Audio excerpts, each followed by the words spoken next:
India finally 15 రన్స్తో ఈ 4th T20 గెలిచి సిరీస్ని సొంతం చేసుకున్నారు. ఈ సిరీస్లో ఫస్ట్ టైం ఆడుతూ Shivam Dube man of the match. వాహ్, వాట్ అ నాక్. అయితే మ్యాన్ ఆఫ్ ద మ్యాచ్ ప్లేయర్ని కన్కషన్ కింద రిప్లేస్ చేసిన Harshit Rana match changing spell వేసి టీమిండియాని మ్యాచ్ గెలిపించాడు. అయితే ఇక్కడ బిగ్గెస్ట్ క్వశ్చన్ మార్క్ ఏంటంటే అసలు ఈ కన్కషన్ రిప్లేస్మెంట్ కరెక్టేనా?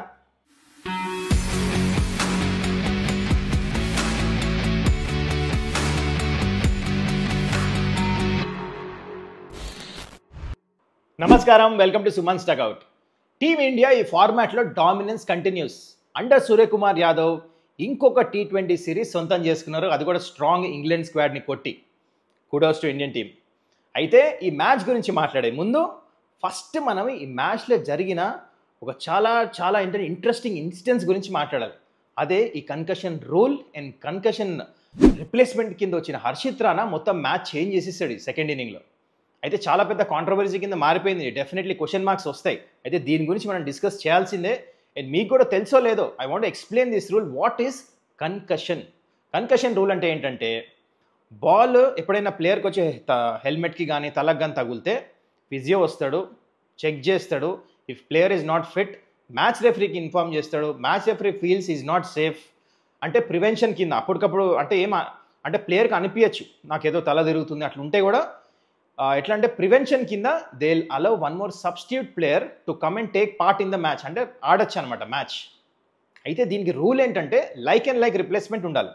లైక్ అండ్ లైక్ రిప్లేస్మెంట్ అంటే ఫిజికల్ అపియరెన్స్ కాదు. అంటే తిని కూడా 6 feet, తిని కూడా 6 feet అని అలౌ చేయరు. స్కిల్ సెట్ అనమాట.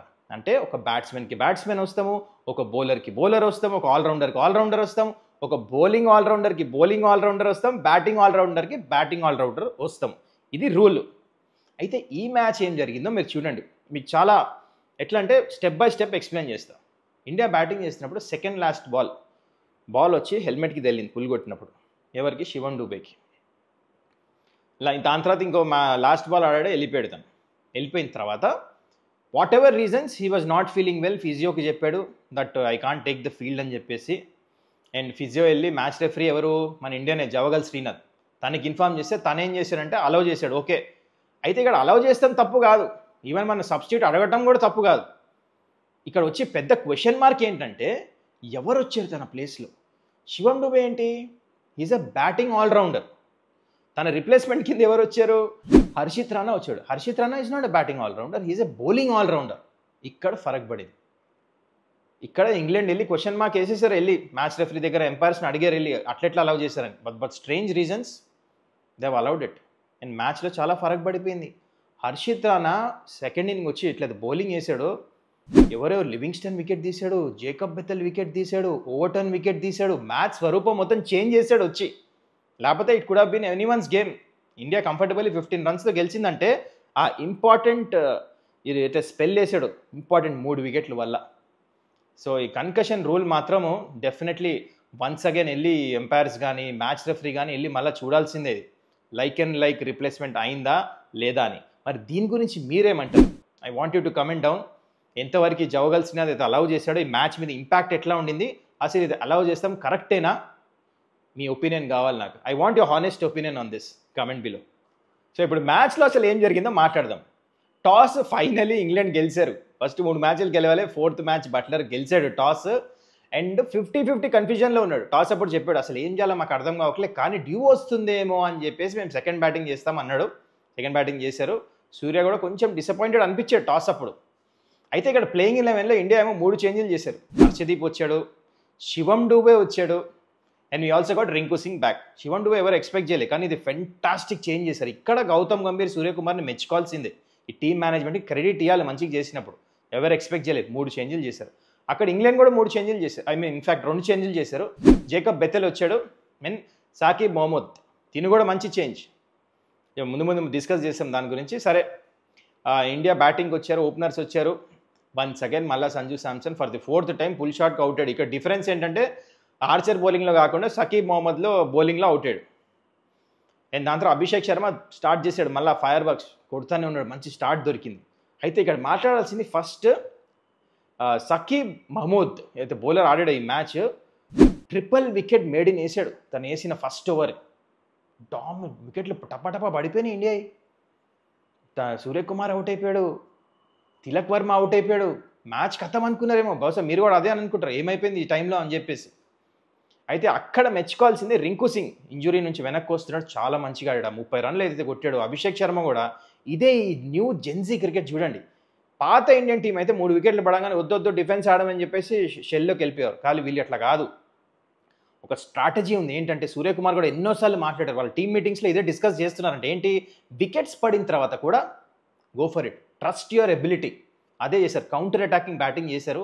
వాళ్ళిద్దరి మధ్యలో మంచి పార్ట్నర్షిప్ అయింది. కానీ మళ్ళీ అభిషేక్ శర్మ అవుట్ అయిపోయాడు, రింకు సింగ్ కూడా మంచిగా ఆడుతూ ఎక్స్ట్రా బౌన్స్కి అవుట్ అయిపోయాడు థర్డ్ మెన్లో. సో ఇక్కడ వికెట్లు పడిపోయినాయి. ఇక్కడ నోటీస్ చేయండి, 70 ఆడ్ రన్స్కి 5 వికెట్లు పడినాయి. మళ్ళీ ఇండియా ప్రెషర్లో ఉన్నారు ఇప్పుడు ఈ టీంలో.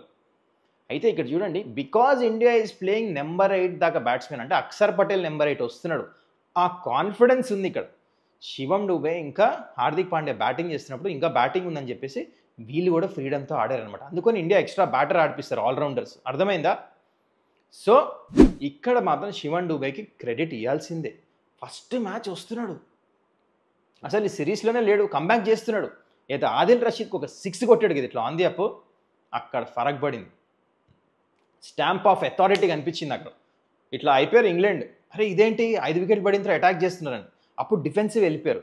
హార్దిక్ పాండ్యా చూస్తే ఇనీషియల్ ఎక్కువ ఫాస్ట్ ఆడలే, తనకు ఎక్కువ స్ట్రైక్ ఇచ్చాడు, తన స్పిన్నర్ని అటాక్ చేస్తున్నాడు, ఫాస్ట్ బౌలర్స్ని అటాక్ చేస్తున్నాడు, మంచి అంటే జోన్లో ఉన్నాడు శివం డూబే. హార్దిక్ పాండ్యా సింగిల్ తీస్తున్నాడు, దొరికిన లూజ్ బాల్ని బౌండరీ కొడుతున్నాడు. కానీ ఒక్కసారి తను సెట్ అయిన తర్వాత బౌలర్స్ని పిక్ చేసాడు అనమాట. ఆదిల్ రషీద్ వేసినప్పుడు కొట్టలే, రైట్ హ్యాండర్, సింగిల్ తీసి ఇచ్చాడు. కానీ కావాలంటే కొట్టచ్చు, కానీ రిస్క్ ఉంటుంది అనమాట, లెగ్ స్పిన్నర్ బయటకు వెళ్తుంది కదా రైట్ హ్యాండర్కి. అందుకని ఆదిల్ రషీద్ అవ్వంగానే 10 ఓవర్స్ బ్రేక్ తర్వాత అయితే బ్రేక్ వచ్చిందో బౌలర్స్ని పిక్ చేసాడు అనమాట హార్దిక్ పాండ్యా, ఈ బౌలర్ని కొడదాం ఈ బౌలర్ని కొడదాం అని. అప్పుడు ఒకసారి స్టార్ట్ చేసిన తర్వాత ఎట్లా కొట్టాడంటే శివం డూబే కంటే ముందు 50 హార్దిక్ పాండ్యాది అయిపోయింది. అయితే మొత్తానికి వీళ్ళు ఇద్దరు కలిసి 75 ఆడ్ రన్స్ పార్ట్నర్షిప్ చేశారు. ఇదే మ్యాచ్ చేంజింగ్ ఉండింది. అయితే ఇక్కడ మాట్లాడాల్సింది, ఫస్ట్ బాల్ శివం డూబే బ్యాటింగ్ వచ్చినప్పుడు క్యాచ్ డ్రాప్ అయింది బట్లర్, అది పట్టేసి ఉంటే కదా మ్యాచ్ మొత్తం చేంజ్ అయిపోయింది. 6 వికెట్లు పడిపోయి ఇండియాకి అక్కడే. ఇట్ హ్యాపెన్స్ కానీ క్రికెట్లో అది అంత ఈజీ క్యాచ్ కూడా కాదు బట్లర్కి. సో ఎనీవేస్ వీళ్ళిద్దరు ఏదైతే 75 రన్స్ ఆడ్ రన్స్ పార్ట్నర్షిప్ చేశారో మ్యాచ్ చేంజింగ్, ఇద్దరు 30 బాల్లో 50లు కొట్టారు. Solid partnership, solid strike rate, solid counter attacking partnership. మొత్తానికి ఈ పార్ట్నర్షిప్తో ఇండియా 181 రన్స్కి చేరుకున్నారు. And this is a very good total on this pitch. నేను నిన్న ప్రివ్యూలో కూడా చెప్పాను దీని గురించి. అదేంటంటే సెకండ్ బ్యాటింగ్ అంత ఈజీ ఉండేది గ్రౌండ్లో. చాలా మ్యాచెస్ నుంచి డొమెస్టిక్ క్రికెట్ ఆడారు, ఆల్మోస్ట్ ఒక లాస్ట్ 1 ఇయర్లో 14 మ్యాచెస్లో 11 మ్యాచెస్ ఫస్ట్ బ్యాటింగ్ టీమే గెలిచినాయి. అందుకనే బట్లర్ కూడా స్టార్టింగ్లో కన్ఫ్యూజ్ ఉన్నాడు, ఫస్ట్ బ్యాటింగ్ సెకండ్ చేయాలా అని చెప్పేసి. ఎనీవేస్ ఇండియాకి మంచిగా అయింది, ఇంగ్లాండ్ ఫస్ట్ బౌలింగ్ వేస్తాము. సో ఎనీవేస్ 181 ఇండియా కొట్టారు, 182 was not such easy target to get unless England మంచిగా స్టార్ట్ రావాలి. అండ్ ఎగ్జాక్ట్లీ అదే వచ్చింది ఇంగ్లాండ్కి, సాలిడ్ స్టార్ట్ వచ్చింది. ఇంగ్లాండ్ బ్యాటర్స్ వచ్చారు, Ben Duckett and salt. For the first time సిరీస్లో చాలా మంచిగా ఆడాడు, అంటే సాలిడ్ అనిపించాడు. బెన్ డకెట్ అయితే రివర్స్ స్వీపులు టపా 200 స్ట్రైక్ రేట్. ఇంకా సాల్ట్ అన్న కొంచెం మెల్లిగా ఆడుతున్నాడు, దీని 200 స్ట్రైక్ రేట్. 5 ఓవర్లో 50 అయిపోయింది, నో లాస్. అయితే power play last ball wicket పడింది బెన్ డకెట్. అయితే దీనికి క్రెడిట్ ఎవరికి ఇవ్వాలి, సూర్యకుమార్ యాదవ్. ఏం చేశాడంటే బిష్నోయిని తెచ్చాడు కదా లాస్ట్ ఓవర్లో, తను రివర్స్ స్వీప్ కొడుతున్నాడు అని చెప్పేసి ఇంకొక ఫీల్డర్ వెనకాల ఇంకొక ఫీల్డర్ వెనకాల పెట్టేశాడు బిష్నోయ్ వేస్తుంటే. పవర్ ప్లేలో లాస్ట్ బాల్ ఈ షాట్ బెన్ డకెట్ స్ట్రైట్ ఎక్కువ కొట్టాడు, తిని ఇదే ఆడతాడు. సో ఇద్దరు ఫీల్డర్స్ ఇక్కడ పెడతాం వల్ల తను స్ట్రైట్ కొడతానికి వెళ్ళి గూగ్లీకి అక్రాస్ ద లైన్ అవుట్ అయిపోయాడు. ఇక్కడ బ్రేక్ పడింది. దాని తర్వాత అక్షర్ పటేల్ వచ్చాడు, ఫిల్ షాట్ని అవుట్ చేశాడు.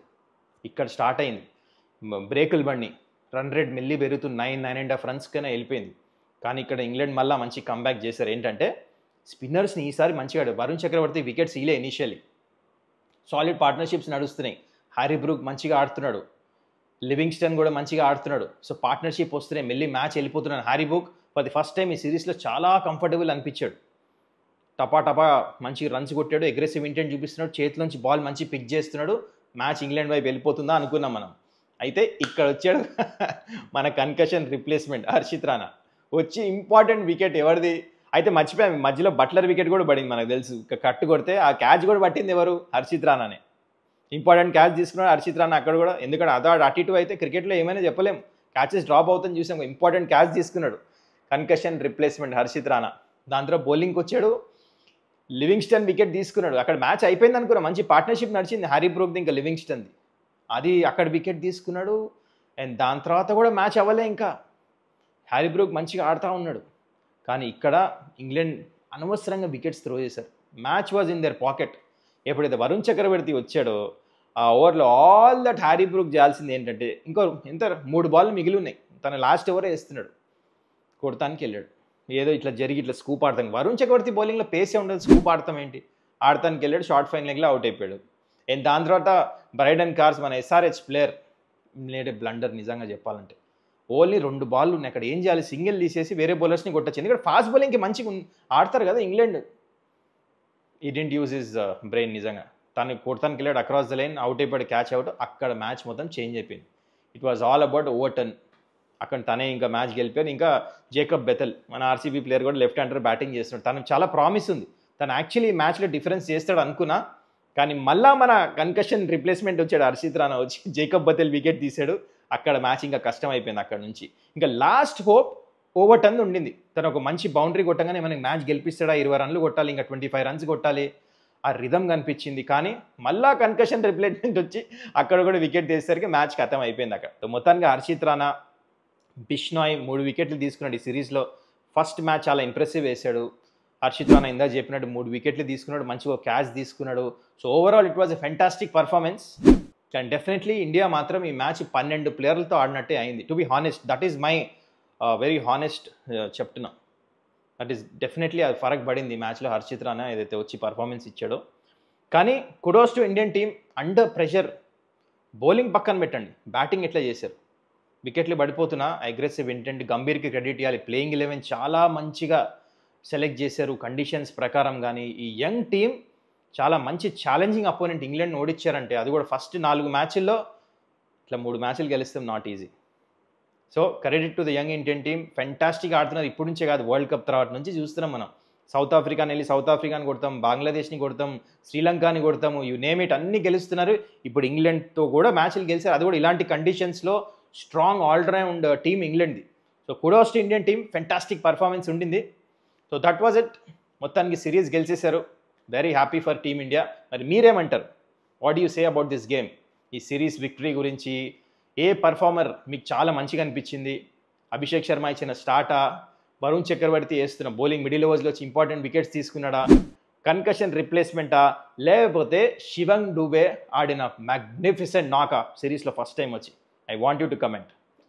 మళ్ళీ కలుద్దాం నెక్స్ట్ మ్యాచ్ అప్పుడు. Till then see you, take care.